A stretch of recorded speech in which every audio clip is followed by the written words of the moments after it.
Counter মামলা নিয়েছে, ওরাও আমার নেতাকর্মীদের বিরুদ্ধে পরে মামলা করেছে একদিন পরে। বিএনপির সাবেক সাধারণ সম্পাদক, বর্তমান যিনি তিনি নন, সাবেক সাধারণ সম্পাদক এবং যিনি এখন ব্রাহ্মণবাড়িয়া জেলা বিএনপিতে আছেন, ওনার একক নেতৃত্বে উনি প্রায় 50-60 জনের একটা মানে গুন্ডা বাহিনী আমি বলবো, তারা একরকম দখল নেয় শহীদ মিনারের। 12টা বাজে 10 মিনিট আগে আমি ওখানে পৌঁছাই। এখানে দুই তরফের ফেইলিওর আছে, প্রশাসনের একটা বিরাট ফেইলিওর আছে, আর ওই ভদ্রলোকের আমি আসছি। প্রশাসনের যে ফেইলিয়ার সেটা হচ্ছে প্রশাসনের যেটা দায়িত্ব ছিল যে এই জায়গাটায় যখন সংসদ সদস্য এসে ফুল দেবেন তিনি যাতে নিরাপদে নির্বিঘ্নে ফুল দিতে পারেন সেজন্য জায়গাটা ক্লিয়ার রাখা, পরিষ্কার রাখা। সাধারণত ক্রাউড হয়ে যায় তো অনেক সময়, ক্রাউডটাকে ম্যানেজ করা, ক্রাউডের কোনো ম্যানেজমেন্ট ওখানে ছিল না। এবং আমার কাছে মনে হয়েছে যে প্রশাসনের একরকমের গা ছাড়া ভাব ছিল, কারণ যেহেতু আমি সরকারি দলের এমপি না, সো আমার উপর আঘাত আসলেই বা কি, আমার নেতাকর্মীদেরকে ফেলে দিলেই বা কি, আমি তো আর সরকারি দলের এমপি না। সো প্রশাসনের এইরকম এক ধরনের গা ছাড়া ভাব ছিল। যেহেতু এটি নবনির্বাচিত সরকার এবং এই সরকারটি যেই দল গঠন করেছে তার সেই দলের সঙ্গে আমি দীর্ঘদিন রাজনীতি করেছি, আমার অনুরোধ থাকবে যে 212 জনের বাইরে যেই বাকি 80-90 জন এমপি আছেন, 88 জন এমপি, তাদের প্রত্যেকের নিরাপত্তা এবং প্রত্যেকে যাতে এলাকায় নির্বিঘ্নে কাজ করতে পারে সেই ব্যাপারে এখনই সরকারের উচিত হবে স্পষ্ট নির্দেশনা প্রশাসনকে দিয়ে দেওয়া, যে এই প্রশাসন যেন আগের আমলের প্রশাসনের মতো এটা মনে না করে যে এমপি যদি সরকার দলীয় না হয় তাহলে সেই এমপির উপর যে কোনো হেনস্থা হতে পারে, আমাদের এখানে কোনো দায় দায়িত্ব নাই। এটা যাতে প্রশাসন মনে না করে সেজন্য এই সরকারের, নতুন সরকারের উচিত হবে স্পষ্ট একটি বার্তা দিয়ে দেওয়া, যেটি নতুন সরকার, নতুন রাজনীতি, নতুন স্বপ্ন, নতুন পথ চলা। সো এইরকম পথ চলায় একেবারে সমাজের সবচেয়ে বিরোধী মতের যেই ব্যক্তিটি থাকবে তারও সকল নিরাপত্তা দেবার দায়িত্ব রাষ্ট্র নেবে, 1। 2 হচ্ছে ওখানে আমার প্রায় 500-600 কর্মী ছিল, আরও বেশি, আর ওদের ছিল 50-60 জনের মতো। সো আমি যদি চাইতাম ওখানে কিন্তু একটা বাজে ইনসিডেন্ট হয়ে যেতে পারতো, মুহূর্তের মধ্যে হয়ে যেত। আমি আমার নেতাকর্মীদেরকে ধন্যবাদ দেব, তারা সর্বোচ্চ শান্ত থেকেছে। আমার একজন কর্মীকে পিটিয়ে একেবারে মানে তাকে হাসপাতালে ভর্তি করতে হয়েছে, 2 দিন ছিল সে হাসপাতালে, খুবই খারাপভাবে তাকে বেধড়ক মারধর করা হয়েছে। সো পুলিশের চোখের সামনে কিন্তু এই ঘটনাগুলো হয়েছে। আমার প্রশ্ন হলো পুলিশ অন স্পট কেন গ্রেফতার করলো না? হতে পারে পুলিশের মজ্জাগত একটা ধারণা আছে, দীর্ঘদিন পুলিশ একভাবে পরিচালিত হয়েছে যে সরকারি দলের কোনো নেতাকর্মী যত বড় অন্যায় করুক না কেন তাদের একটা ব্লাইন্ড আই সেখানে থাকবে, তারা চোখ বন্ধ করে দেখে না দেখার ভান করবে। কিন্তু এটা এই সরকারের কাছে তো আমাদের প্রত্যাশা অন্যরকম, তাই না? কারণ 2000 মানুষের জীবন, 30,000 মানুষ আহত হওয়া, একটা গণ অভ্যুত্থান, রক্তাক্ত গণ অভ্যুত্থান, তারপরে নতুন নির্বাচন, নতুন সরকার।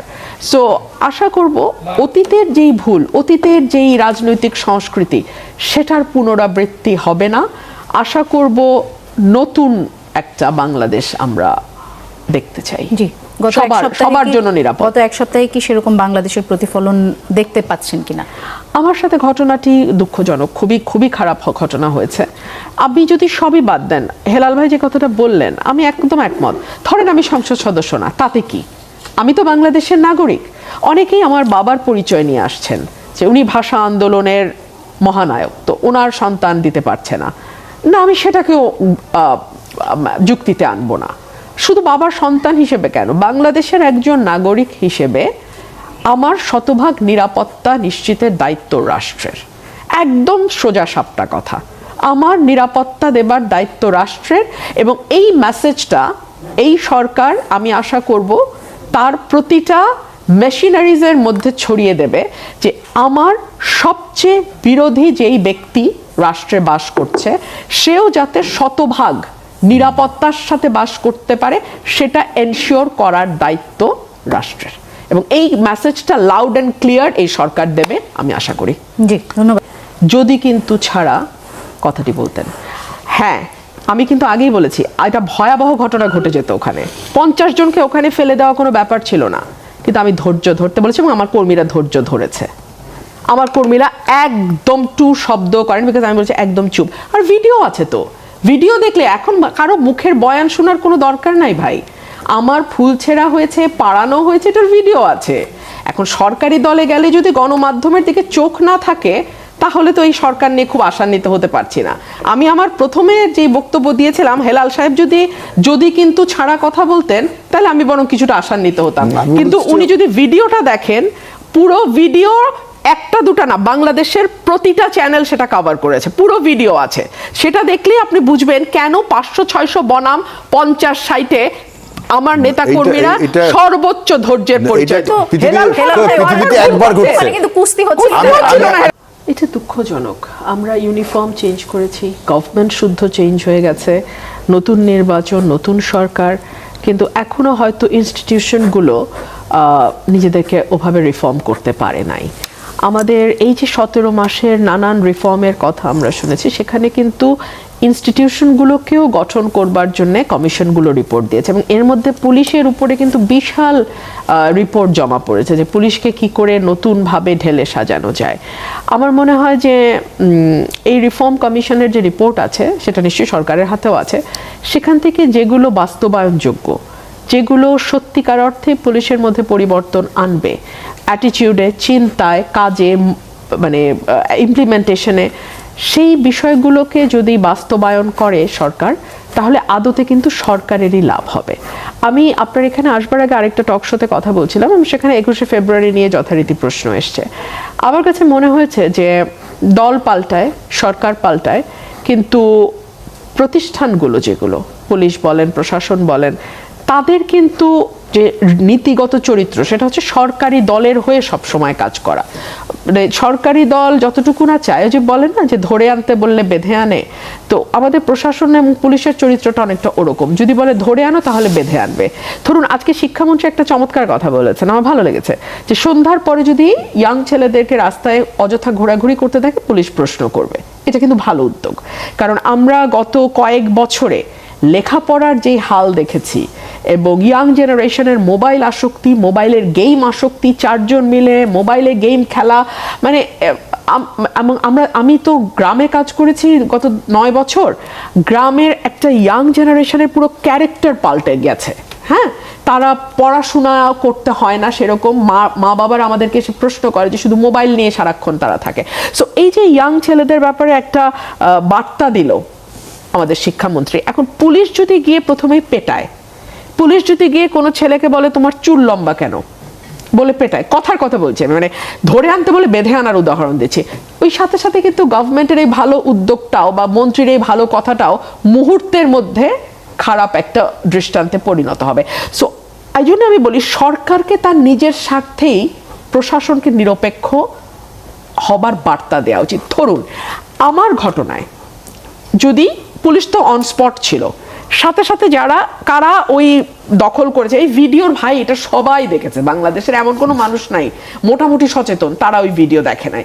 সো পুলিশও জানে ওখানে কারা কারা এই দখলদারি কাজটা করেছে।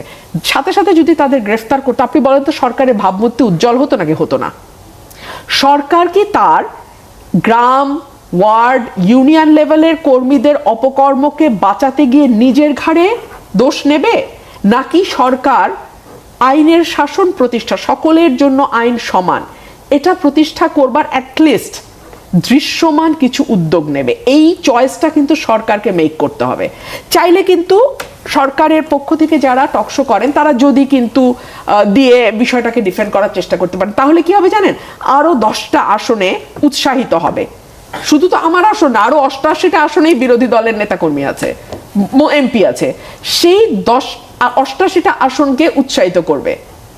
কিংবা যেই আসনে হয়তো সরকারি দলের এমপি আছে, সেখানে কি অন্য দলের লোক নাই, অন্য দলের নেতাকর্মী নাই, তাদের উপর জুলুম করতে উৎসাহিত করবে। কিন্তু যদি কিন্তু ছাড়া, this is not permissible, full stop, এটা যদি হয় সরকারের বার্তা, শুধু কথায় না কাজে, তাহলে কিন্তু এই বার্তাটা অটোমেটিক্যালি ট্রিকল ডাউন করবে, এবং এই বার্তাটা প্রশাসনের সর্বত্র ছড়িয়ে যাবে যে এই সরকার মুখে যা বলে কাজেও সেটা করে দেখায়। ধরুন আমার ঘটনাটা অসম্ভব আলোচিত, এবং সরকার মাত্র ওথ নিয়েছে। স্বরাষ্ট্রমন্ত্রীর উচিত ছিল না পুলিশকে ফোন দিয়ে বলা যা হয়েছে নিরপেক্ষ ইনভেস্টিগেশন করো, ভিডিও বাট আছে আমরা দেখেছি, সেই অনুযায়ী ব্যবস্থা নাও। এটা বললেই কিন্তু আমার পুলিশ, আমার ওসি এত ভয় পায় না। আমার এসপি 14 বার ফোন করে বলে না যে আমি পেনাল কোডে মামলা দেন, দ্রুত বিচার আইনে দেওয়া যাবে না। আপনি বোঝেন, কারণ তাদের কাছে তো পরিষ্কার বার্তা যায় নাই। তারা জানে যে আওয়ামী লীগও তো মুখে মুখে বলছে আইনের শাসন আছে, আওয়ামী লীগও তো মুখে মুখে বলছে প্রশাসন নিরপেক্ষ, তো এই সরকারও তো তাই। সুতরাং আমাকে সরকারকে সার্ভিস দিয়ে যেতে হবে প্রতি মুহূর্তে। হ্যাঁ, আমার কাছে মনে হয়েছে যে একটা চমৎকার এক্সাম্পল বিএনপি সেট করতে পারতো, 21শে ফেব্রুয়ারিতেই পারতো। আমি বলেন, আমার জায়গায় যে কেউ হইলেও এই কাজটা করা যেত। চাঁদপুরেও সম্ভবত এরকম একটা ঘটনা ঘটেছে। এই দুটো জায়গায় কিন্তু চমৎকার এক্সাম্পল সেট করতে পারতো। কিন্তু ওই যে ইগো বা অহংকার বা ঠিক আছে আমি তো চাই আমার নেতা কর্মীরা এরকম করলে পার পাক, এই যে পার পাক, এটা কিন্তু দিন শেষে সরকারকে একেবারে ঝাঁঝরা করে দেয়। আওয়ামী লীগকে কিন্তু 5 তারিখে আর খুঁজে পাওয়া যায় নাই। আওয়ামী লীগ কিন্তু দল হিসাবে অনেক আগে আওয়ামী লীগের মৃত্যু হয়েছে। আমার একটা বই প্রথমা থেকে বেরোবে খুব শীঘ্রই, সেখানে আমি বলেছিলাম যে পুলিশ প্রশাসন দিয়ে আওয়ামী লীগ ক্ষমতায় ছিল ঠিকই, কিন্তু শেখ হাসিনার একজন রাজনীতিবিদ হিসেবে মৃত্যু হয়েছে আরো অনেক আগে। বিএনপিকে ঠিক করতে হবে তারা পুলিশ প্রশাসন দিয়ে আওয়ামী লীগের কায়দায় বিরোধী দলের বা বিরোধী মতের মানুষকে চুপ করিয়ে ক্ষমতা লিঙ্গার করবে, নাকি যেটা দেশনেত্রী বেগম খালেদা জিয়ার নীতি ছিল, ক্ষমতা ছেড়ে দেই, কোনো অসুবিধা নেই, আমি বিরোধী দলে থাকবো, আমি জেলে যাব, কিন্তু তারপরে দেশের স্বার্থ মানুষের স্বার্থের সাথে আপোষ করব না। এইটা এই দলের প্রিন্সিপাল হবে। আমার একবার সংসদে আমি প্রশ্ন করেছিলাম যে মাননীয় প্রধানমন্ত্রী, মানে সিটি কর্পোরেশনের মশা বাড়া থেকে শুরু করে মানুষ হত্যার বিচার পর্যন্ত সবকিছু আপনার কাছে কেন চাইতে হয়? প্রধানমন্ত্রীকে প্রশ্ন করার সুযোগ ছিল সংসদে, এই প্রশ্নটি আমি করেছিলাম, উনি ওনার মতো করে দীর্ঘ উত্তর দিয়েছেন। আশা করি আমরা নতুন সরকার তারা সবকিছু প্রধানমন্ত্রীর নির্দেশের অপেক্ষায় বসে থাকবে না। মানে প্রধানমন্ত্রী নির্বাহী বিভাগের প্রধান, হ্যাঁ, কিন্তু তার বাইরেও অনেকগুলো সাংবিধানিক প্রতিষ্ঠান আছে, অনেকগুলো স্বায়ত্তশাসিত প্রতিষ্ঠান আছে, অনেকগুলো রাষ্ট্রীয় বাহিনী আছে। তারা তাদের যার যার দায়িত্ব এবং কর্তব্য সম্পর্কে ওয়াকিবহাল থাকবে এবং অ্যাটলিস্ট দলীয় বাহিনীর মতন তারা কাজ করবেন। এবং এই যে কথাটা আপনি বললেন যে হঠাৎ করে প্রধানমন্ত্রীর সামনে পড়ে যাব আর পড়ে গিয়ে আমি বিচার দিয়ে ফেলতে পারবো, এই সৌভাগ্য তো আসলে সকলের হবে না, তাই না? সো আমাদের প্রধানমন্ত্রী পর্যন্ত পৌঁছাতে পারবেন না এমন মানুষের সংখ্যাই বাংলাদেশে মানে সর্বাধিক। হ্যাঁ, তো সেই দিক মাথায় রেখে আমার মনে হয় যে নতুন সরকারের বার্তাটা দিতে হবে, মাথার উপর থেকে বার্তাটা আসলে ট্রিকল ডাউন।